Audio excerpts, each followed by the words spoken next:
being nice to yourself. Yes. And admitting that you're going to make mistakes and it's not the end of the world, and giving yourself forgiveness. That's a really important part of that respect for yourself. I mean, this could be an entire other conversation, right? Because school has been always built to be, don't make mistakes. Oh, sure. Just get the right answer. For teachers as well. Everyone, right? And so, yeah, I think that respecting your mistakes and recognizing that those are just a part of the process of growth that's huge. That's huge.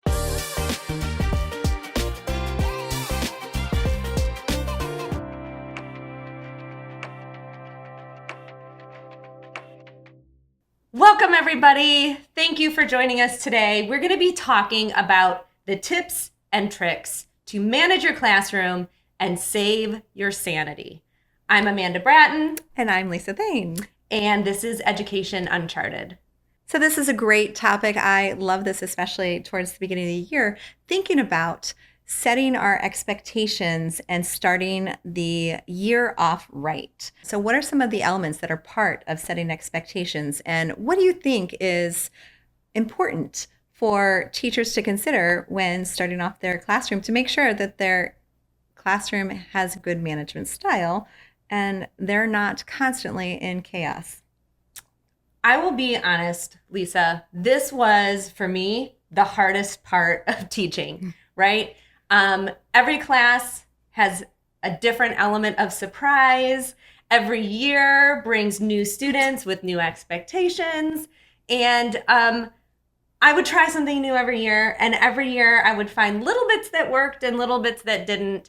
And I never felt like I really had it down. Partly probably because I was a younger teacher teaching older students, but that can be tough. But I think that what we're going to dig into today is one of those things where if I had had a little bit more conversation, a little bit more openness about talking about expectations, about setting those expectations and like supporting students in achieving them, I think I could have done a way better job. So let's start with just trying to figure out how to develop clear, concise, realistic expectations. Do you have any strategies that you've used in the past, Lisa? Well, I think one of the things that's really important to do is develop expectations together with your students, because if we are constantly giving them rules and giving them strategies or giving them expectations, but they're not buying into it, it's not going to work.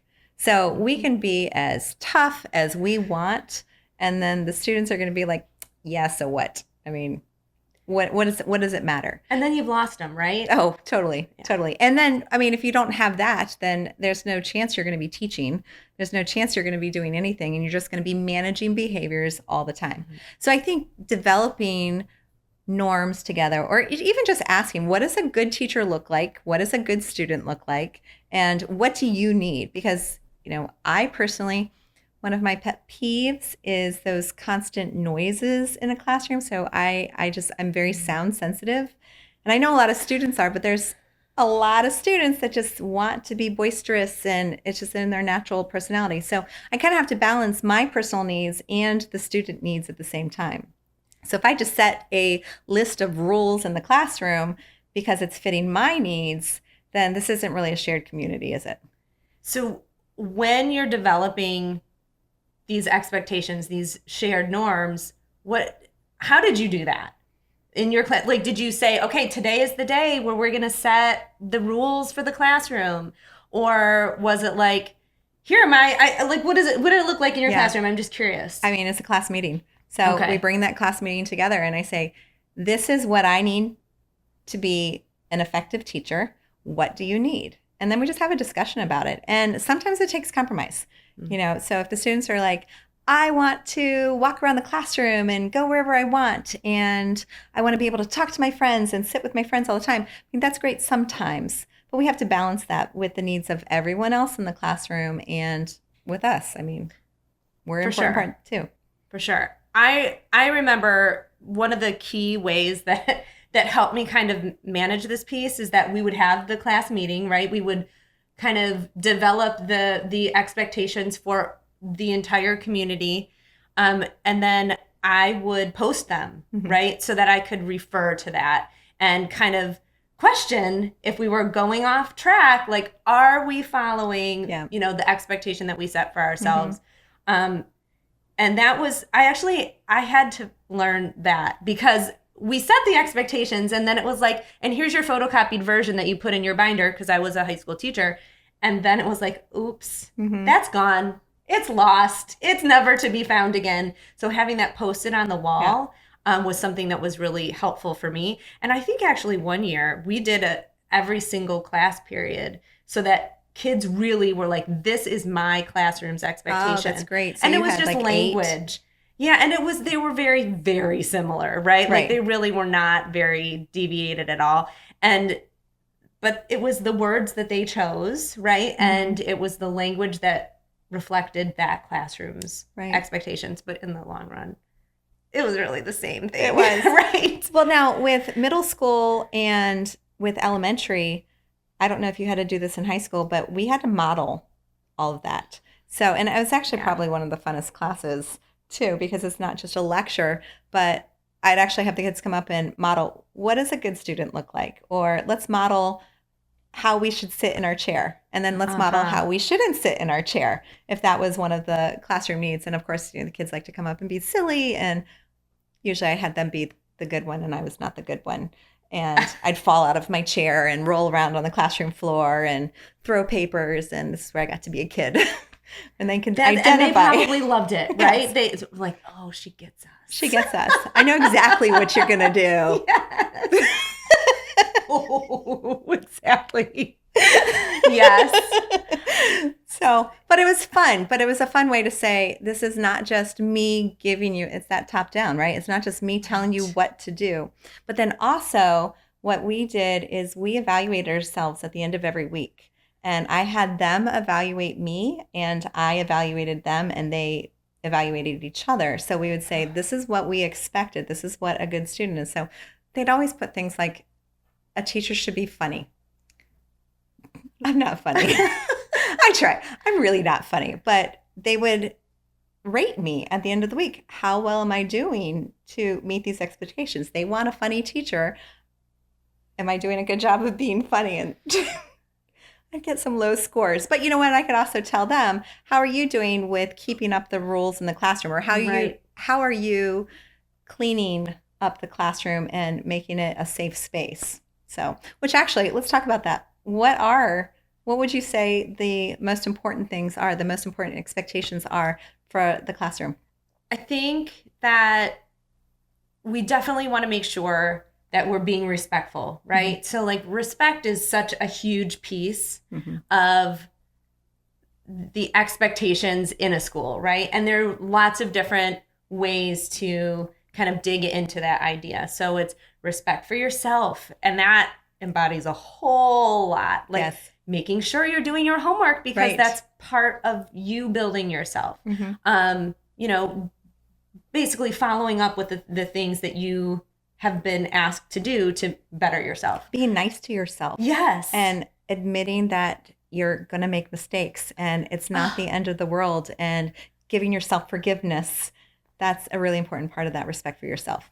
That's huge. And this could be an entire other conversation, right? Because school has been always built to be, don't make mistakes. Just get the right answer. For teachers as well. Everyone, right? And so, I think that respecting your mistakes and recognizing that those are just a part of the process of growth.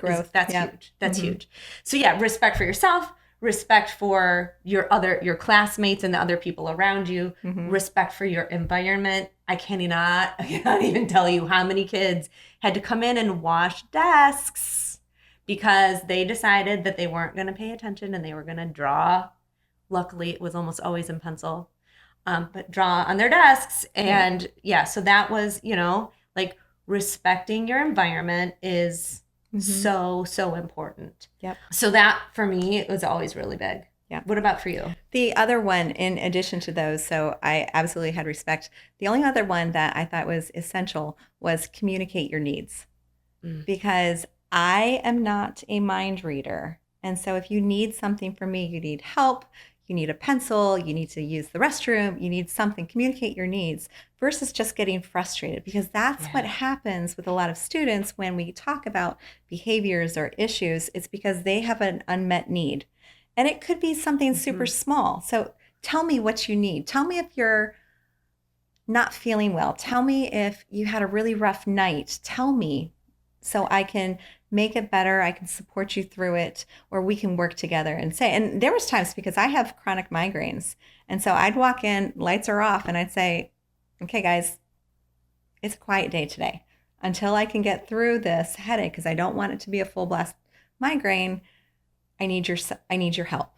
And I'm communicating my needs, they're communicating their needs, and it's a mutual respect, but we're able to work together with that. And that really solved a lot of problems, because I would say I'm frustrated. This is what's going on with me, and this is what I need. Right. I feel like that's something that many kids have not been taught along the way.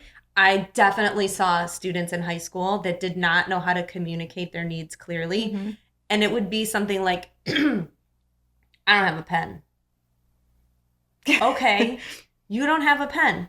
What do you need? What is it that you need, right? Like, because that's simple. I can infer that you probably need a pen. Sure. But there are other times when you need to be a little bit more clear, right? Mm-hmm. Like, you wouldn't just go into your classroom and say, I have a migraine. Right. Because people are not going to understand what that means. Like, what is it that you need? I'm sorry. I feel bad for you. Right. I mean, and that's actually what I would do. Like, oh, that's too bad you don't have a pen. Right.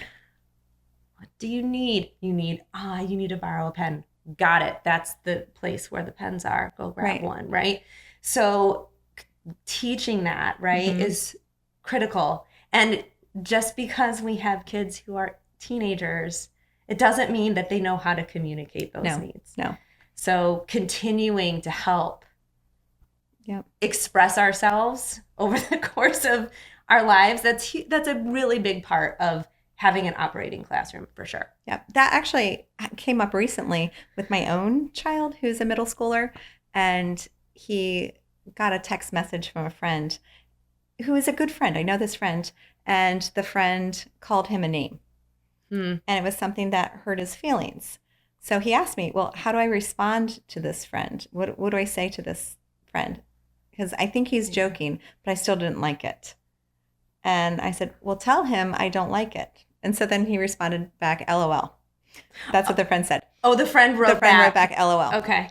And so I said, well, what are you going to do now? And he said, well, I still don't like it. And he thinks I'm joking. Yeah. It's like, okay, well, let's communicate that. Let's talk about that, because we don't want to break up the friendship. We know that he's joking, but you still need to set your boundaries with each other and still communicate your needs. And he said, I'm not kidding. I really don't appreciate you calling me that name. And his friend responded back, I'm sorry. And like, that's all it took. Yeah. But they need to be taught how to do that. And that solves so many problems, just being able to communicate your needs. 100%. I was really proud of him. Both of them, actually. Yay. So I feel like that kind of leads us into the teaching regulation space as well. Because if you can communicate your needs, you're already on your way. Right? How did you teach kids emotional regulation? That's probably where I went wrong, because I just expected, like, at being a young teacher, it's like, well, you're in high school. You know this already. You know this already, right? You don't know this already. No. I think about it in terms of teaching toddlers or teaching preschool, because I have experiences in that as well. But when we talk about teaching toddlers, we talk about the ABCs of behavior. So you have an antecedent, you have a behavior, and then you have a consequence. Well, in middle school, high school, we usually just focus on the behavior that's happening and the consequence. So the first step is the adults around you looking at the antecedent to be able to identify it for you. So a child's not just going to throw a block at a kid. There's going to be a reason why, right? So I'm mad. I jerked it out of your hand and it flung and hit you. I was trying to make you a tiara and I just hit you really hard. So, but you have to be able to identify that situation. So bringing that student back to reflecting what happened just before you got really angry and threw your book on the floor. What did you do? What happened? Why didn't you have a pencil? Well, someone stole it from me. We hear that all the time. Or I dropped it in the hallway, or I left my books in the last class period and I was disorganized. So that just identifying, getting the student to identify what happened right before you were feeling that way. So reflections and focusing on that. But then saying, okay, so when you were frustrated, what feelings did you have? And I know there's going to be a lot of teachers that will say, and parents too, that say, just teach the content. I was just about Just to ask that. This sounds like so much on Right. top of you've got to teach the content. Yeah, So but you're not going to be able to get to the content Yeah. if a student is frustrated or a student is angry and ready to deck someone. Absolutely. Or is destroying their desk because they're just building up rage inside them. You're not going to be able to teach summaries and writing and grammar and cursive and all the other things that you need to teach if you don't get to the root of the issues. And then that solves a lot of problems because you don't necessarily need consequences. You can stop with the behavior. And then a lot of times if the student says, well, I was just frustrated or I was scared or tired or angry or for whatever reason, they implement their own consequences. And that's where we get into natural consequences. a lot of times consequences are like standard, right? Yeah. If you didn't do this, this is it, right? And it doesn't get to that nuanced piece of, if this is what happened, you need to make it a learning experience, right? Like, I didn't do my homework, so now you have homework detention, or Right. now you need to do it tonight, or you have, right? Mhm. It's not like I didn't do homework and now you're getting a 0, Right. right? I mean, and that's what we want to do. And so it is giving a child the opportunity to acknowledge, but the natural consequence is, what do we want from it? What do we want them to learn? Well, if you didn't do your homework, we don't really want them to learn anything other than we want them to do the homework. Exactly. Right? So giving them the detention gives them the space to do their homework. Now, they can say, well, I had football last night, or I had, we had family over, we had friends over, or I was too tired and I couldn't do it. And so that's fine. That's fine. But when we give a consequence of something like detention, we're giving them that space and that time. And it's also a restorative practice because we can say, this isn't the end of the world. Just do the homework. Just do Right. it. Turn it in. And that's the same even when it's something physical, or you have a lot of students in elementary, middle school who lie, right? Even the good children, they'll lie. Mhm. So you have to look into, why are they doing this? What's going on with them? And so we can just punish them and say, I'm mad at you. You have to write, I will not lie 50 times, or I'm going to sit out of recess, or I know those are old things that I had to do. But if we look at changing behaviors, because that's what we want to do. That's what classroom management is modeling behaviors, setting behavior expectations, modeling the behaviors, and then changing the behaviors. We need to get the students to understand, why did I do this? Why did I lie? And a lot of times something like lying is because they're afraid of disappointing you, right? Absolutely. So Because they're trying to meet your expectations in Right. one way or another. they don't want to get in trouble. Yeah. Well, a kid who doesn't care about your relationship won't care about getting in trouble, right? So true. So focusing on their feelings and their emotions and what were you feeling, and then having those conversations. I actually prefer you to tell me the truth and be honest, because then we can move forward with it. Even if you're going to get in trouble, you're probably not going to get in trouble if you're open and honest with me. Right. Well, and I would way rather dig into it so that we can do better next time, as Mhm. opposed to Yeah.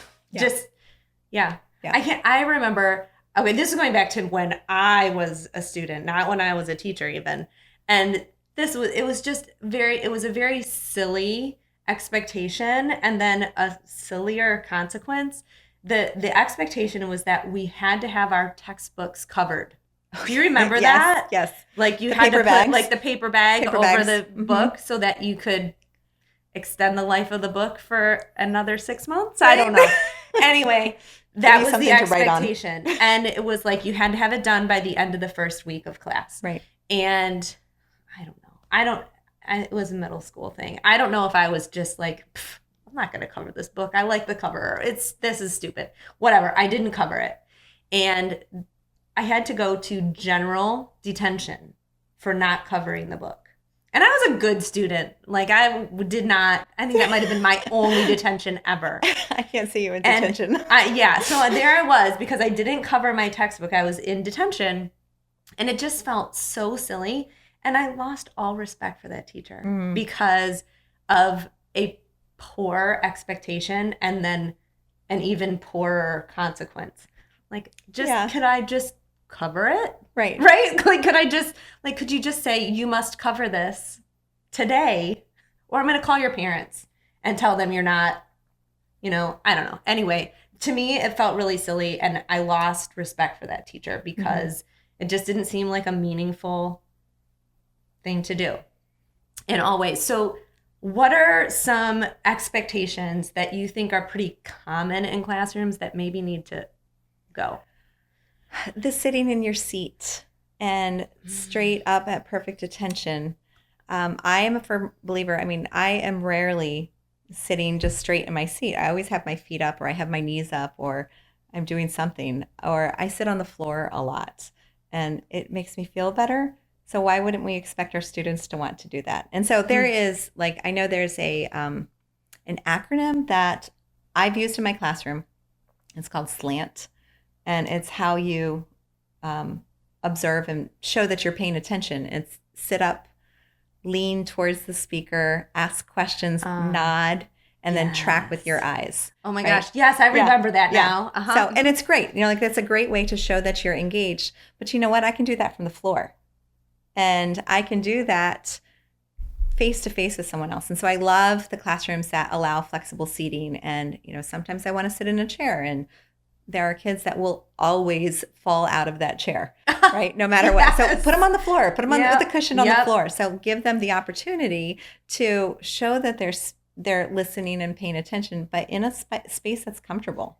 And it's a space to practice respect, Yes. right? Because you as an educator are respecting the individual needs of your students, but you're also expecting that they respect the general classroom by not going into a space that is going to be distracting, right? Like you should not be under your desk, turned backwards when we're all talking about something in the front of the class, right? Cartwheels on the carpet. No more cartwheels on the carpet or somersaults on the carpet. Right. So you're giving that whole classroom feel of this is an opportunity for us all to practice respect. Right. Yeah. So what do you do when students aren't managing the expectations or aren't following the rules, even if the rules have been set forth? What are we going to do about that? Or how do we handle discipline? Or when is discipline appropriate? Well, we've already kind of talked a little bit about logical consequences, right? So maybe let's dig into that a little bit more. I think that just to clarify, what does that even mean, right? Because if I'm saying that the expectation was to cover your book and I just got a detention, that's not really getting me I'm not learning anything from that, right? Again, not quite exactly sure where we were supposed to land, but if you come to school and you're being disrespectful to your neighbor, the consequence should not be that you lose recess time. Right. Unless there's a reason why you should not be going out to recess because that's where the problem is happening. Right. So or walking laps. That's another thing a lot of people do. We're going to walk laps. So you're still getting recess, but you're going to walk laps during recess. So is that really a logical consequence? I don't think so. Not unless you didn't do your walking for PE class and then you're going to walk for PE. And that would be a logical consequence. Right. Now, I had one that I think, I will fully admit, in middle school, I got caught cheating. I know it's crazy. And I remember very clearly what it was about. And it was a quiz I was supposed to take, but I was absent and I didn't do the reading because I was absent, but then I still was taking the quiz, or somehow I was taking the quiz late. And so I was asking, because I didn't read, it was on the Merchant of Venice. And Oh, you remember. I remember very clearly. And Oh. I was trying to like finger spell to a friend across the library, like, what's the answer? What's the answer? And I never got the answer. But the librarian. But you got caught. I got caught. And that's when I learned the word discombobulated, because I walked into the classroom and my teacher was so discombobulated over my behavior. So, so I actually had to write an essay about the perils of cheating and why it's important to be prepared for class. And then I had to read it to the class, which on one hand, you think that's kind of drastic, right? Yeah, that's But I actually got an opportunity to explain myself. And I think that's really important, because it wasn't just, oh my gosh, I'm a terrible child because I was cheating and I'll never do this again. I actually talked about I was unprepared. I wasn't feeling good. I was lost. And I wanted to get a good grade because all of my other grades were good. And so I was able to explain. And even if that wasn't taking away the consequence, it gave me an opportunity to express myself and to say why I did it. So that way I was leaving actually on a good point and say, yeah, I'm not going to do this again because I didn't get the answer. It didn't turn out in my Didn't favor. work out. But it gave me an opportunity to explain why I was doing it, which can only happen if you know why you did something. And so if you had practice with self-regulation and thinking about your emotions and why you did something. So if you're constantly asked, what made you do this? And just saying, why did you do this isn't going to work. You have to have that building up and that teaching and that training. So I thought that was actually a good thing for me. And yes, it was embarrassing. And yes, it was extra work. But I felt I was heard. And that's really what it's all about, right? Yeah. So I think that where we're kind of getting to this is that it really comes down to respect, right? I think it comes down to providing expectations, modeling how those look. Mm-hmm. And teaching along the way.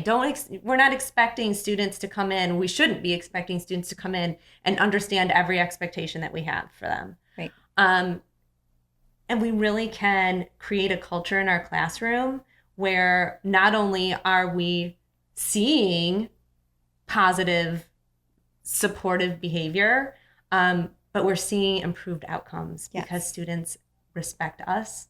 They understand what we need, and they're able to follow through. And that's what we're building those little humans, and we're helping them become successful members of the world, right? And that's what we need to do. So, and it's working together, but it's building and teaching exactly what we want, what we need, and how to do it. And then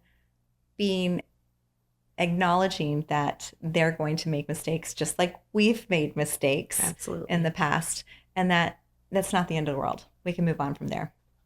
Yeah, we're here to learn. We are. We're here to learn. Well, I want to thank you all again for joining us and listening to Education Uncharted, a Propello podcast.